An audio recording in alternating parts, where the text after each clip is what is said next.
पूरे न्यायिक परिवार की ओर से मैं आप सब लोगों को शुभकामनाएँ दे रहा हूँ। सर्वप्रथम यहाँ उपस्थित मेरे साथी न्यायाधीश कनौजिया साहब, संगीता मैडम, CGM साहब, खंडायत साहब, राजन गुप्ता जी, खालिदा मैडम, अमृता मिश्रा एवं मेरे दोनों ट्रेनी जजेस, बार रूम के पदाधिकारीगण, अध्यक्ष श्री पुष्पराज सिंह जी, उपाध्यक्ष जी, सचिव जी, समस्त अधिवक्ता बंधु, न्यायिक कर्मचारी एवं समस्त मेरे साथीगण, आप लोगों को जैसे अध्यक्ष महोदय ने अवगत कराया है कि आप लोगों की एक मांग है बहुत समय से, और वो जब मैं रजिस्ट्रार था हाई कोर्ट में तब से वो मांग चल रही है, मेरे संज्ञान में है वो बात, और मैं व्यक्तिगत रूप से इसमें प्रयासशील हूँ। और अगर सब कुछ अच्छा रहा तो अगले महीने आप लोगों को हम ज़मीन दे देंगे, और इतना जितना मेरे से हो सकेगा, क्योंकि मेरे को 31 जुलाई में मुझको रिटायर होना है, तो मैं चाहूँगा कि उसके पहले मैं कुछ व्यवस्था जितना मेरे से हो सके मैं कर दूँ, ताकि आप लोग और आपके आने वाली जो अधिवक्ता संघ या उनके पीढ़ी हैं उनको कुछ राहत मिल जाए। दूसरी व्यवस्था ये अपन कर सकते हैं कि यहाँ बार रूम है वो अभी खाली पड़ा हुआ है, तो जो जूनियर एडवोकेट्स हैं जो अपने सीनियर से अलग हो गए हैं वो वहाँ शिफ्ट हो सकते हैं। पूरी जो हाल है वो खाली पड़ा हुआ है, तो मेरा आप लोगों से आग्रह है कि जो भी जूनियर अधिवक्ता है महोदय हैं उनको बैठने की अगर तात्कालिक व्यवस्था नहीं हो रही है तो वो आपस में बार रूम से तय कर लें। सीटिंग अरेंजमेंट वो आपका अरेंजमेंट है, उसमें मेरे को या अपने न्यायिक अधिकारियों को हस्तक्षेप करने का कोई राइट नहीं है। आप लोग एक प्रपोजल बना के दे दीजिए कि सीटिंग अरेंजमेंट कौन कौन अधिवक्ता वहाँ बार रूम में बैठना चाहते हैं, तो हम उसको अप्रूव कर देंगे। और एक निवेदन और मैं आप सब लोगों से करना चाहूँगा कि ये बिल्डिंग जो है ये आप ही की बिल्डिंग है। ये हम लोग तो हैं 3 साल के लिए आते हैं, उससे पहले भी प्रमोशन हो गया या ट्रांसफ़र हो गया तो चले जाते हैं, पर ये आप लोगों को यहाँ स्थायी रूप से रहना है।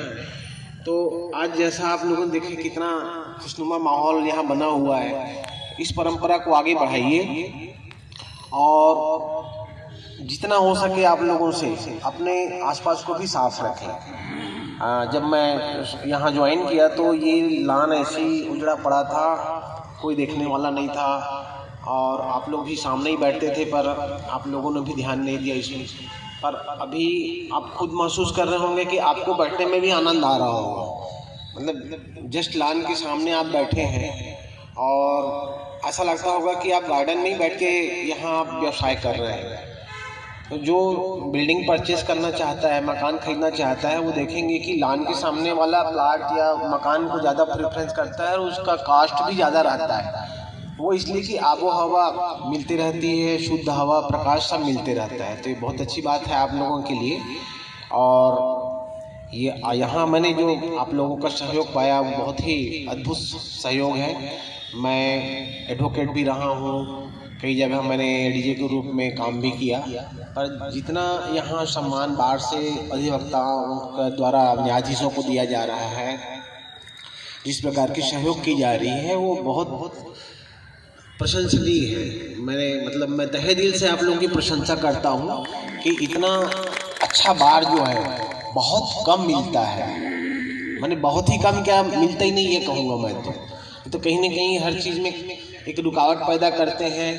मैं न्यायिक कार्य की बात नहीं कर रहा हूँ, वो हर जज को तो करना ही रहता है, उसके लिए कोई बात नहीं, लेकिन उसके बाद भी एक व्यक्तिगत होते हैं कि कोई किसी जज के खिलाफ एकदम पीछे पड़ जाता है कि मुझको रिलीफ नहीं मिली।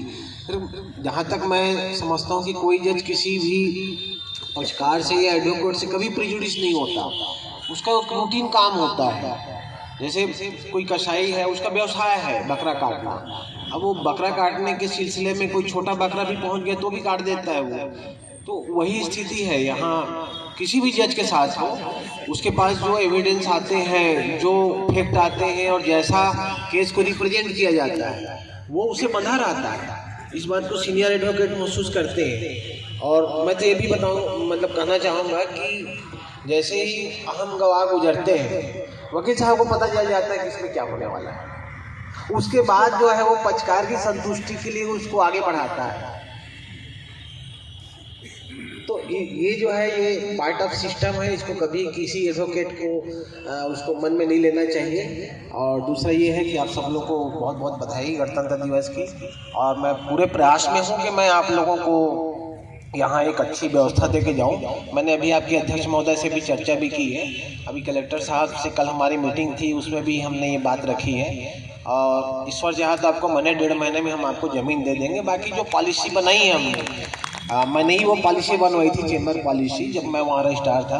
तो उस पॉलिसी के अकॉर्डिंग जो है आप अपने स्टेट बार काउंसिल से फंड भी ले सकते हैं। आपकी स्टेट बार काउंसिल में एक बिल्डिंग कमेटी भी है, वो फंडिंग भी करती है, आप लोगों को शायद मालूम हो या ना हो। तो वहाँ से भी आपको फंड मिलती है, तो उस फंड से आप जो है बिल्डिंग अपना बार रूम का जो चेम्बर्स है वो सब बनवा सकते हैं। बाकी ताकि आप गरिमामय पूर्ण से यहाँ प्रैक्टिस करें, क्योंकि न्यायालय केवल न्यायाधीश से नहीं चलता।